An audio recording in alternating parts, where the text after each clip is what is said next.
Could you actually shut off the grid? Live entirely on sunshine and never pay another electric bill again?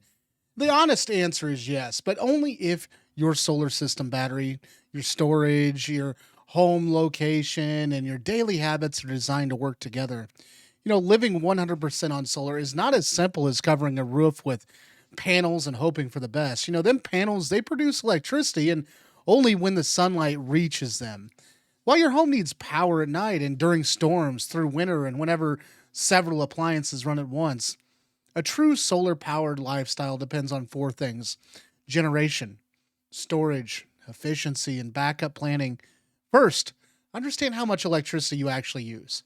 Pull 12 months of utility statements and find your annual kilowatt hour usage.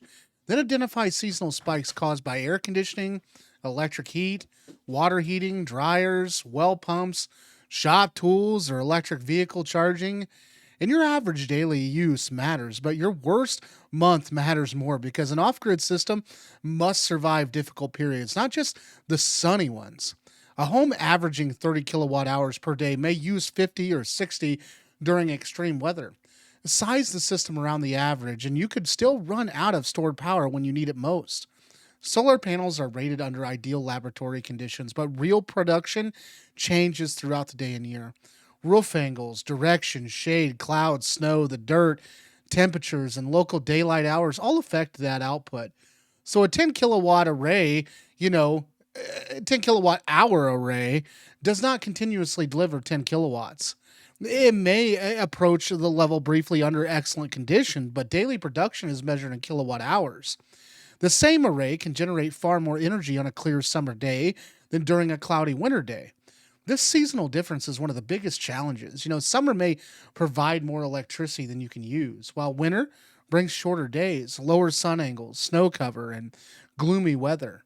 Then battery storage solves the day in and night problems, but it does not automatically solve a week of poor production. Batteries store extra daytime energy so you can use it later. But the storage you need depends on the nighttime use and how many low production days you want to survive. A small battery may support lights, the internet, a refrigerator, and several outlets overnight.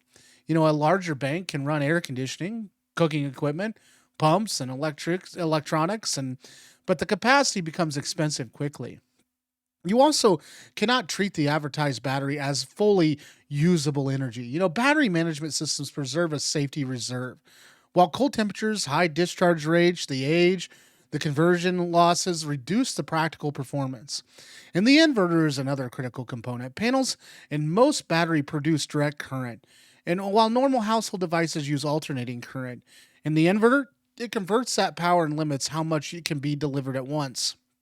A battery may hold plenty of energy, but still be unable to start a large air conditioner, deep well pump, or electric range. And if the inverter cannot handle the surge, system design must consider both total energy and peak power. That kilowatt hours tells you how long stored energy lasts, and kilowatts tell you how many devices cannot operate simultaneously. Efficiency is usually cheaper than adding more panels and batteries. Improve that insulation, seal the air leaks, use LED lighting, install efficient appliances, and eliminate devices consuming power around the clock unnecessarily. Electric resistance heating is especially demanding because it can drain batteries rapidly.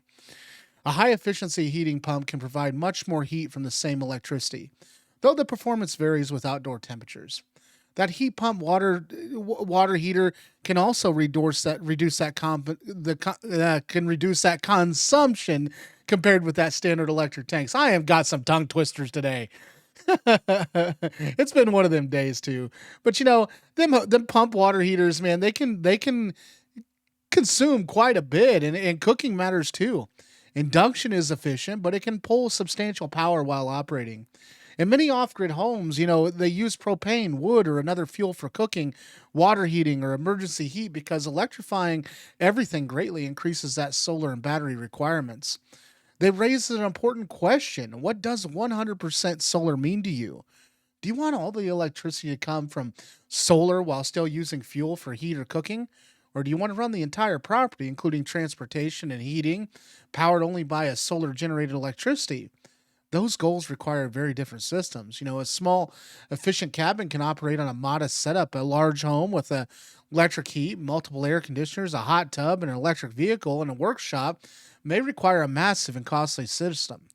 The location changes everything. A sunny property with open southern exposure has a major advantage over a wooded lot, shaded roof, or a region with long cloudy days and winters.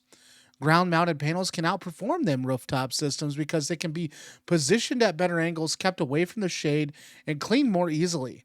They require space in the foundations, the trenching, the wiring, the permits, and the protection from animals or vehicles. Roof systems use existing space but may be harder to service and could require roof repairs before installation. And snow management matters as well. Deep snow can stop production until panels clear. So never assume sunshine immediately fixes the problem after a storm. Energy management becomes part of the daily life of off grid living. And on the bright days, run laundry, charge tools, heat water, cool the house, or charge a vehicle while panels are producing strongly. And during cloudy periods, postpone optional loads and protect battery capacity for refrigerators, water, communications, and essential medical devices. Smart energy monitoring shows exactly where power is going, while automated controls can activate devices when excess solar is available. This makes the system feel less restricted because consumption begins matching production automatically. Even a well designed system needs an emergency plan.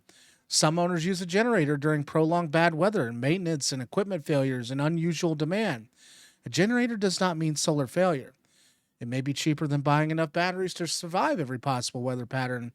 And others keep a grid connection and use solar plus batteries to reach net zero annual electricity use. The home exports extra energy during sunny periods and imports electricity when production is low. This is often easier than complete disconnection, although utility rules, rates, and interconnection policies vary. But the grid tied solar without batteries normally shuts down during an outage to protect utility workers. So panels alone do not guarantee backup power. You need properly designed battery equipment and isolated controls to operate when the grid fails. Cost is the final reality check. Going from mostly solar to completely solar can be dramatically more expensive because the last portion of independence requires extra panels, stronger storage, stronger inverters, and reserve capacities for rare conditions. The reliable system must handle your worst realistic combinations of weather and demand. Batteries had infinite lifespans. Inverters eventually need replacement, and panels slowly lose their input and the output. So include future maintenance in your budget. Can you live 100% on solar? Absolutely. People do it in cabins, tiny homes, farms, RVs, boats, and full size houses. Success comes from accurate energy data, conserving and sizing and efficient appliances, strong battery planning, realistic expectations, and a willingness to adjust consumption when nature changes the supply. So, solar freedom does not mean unlimited electricity. It means producing, storing, and intelligently managing enough energy to support the life you choose. Build around your actual needs.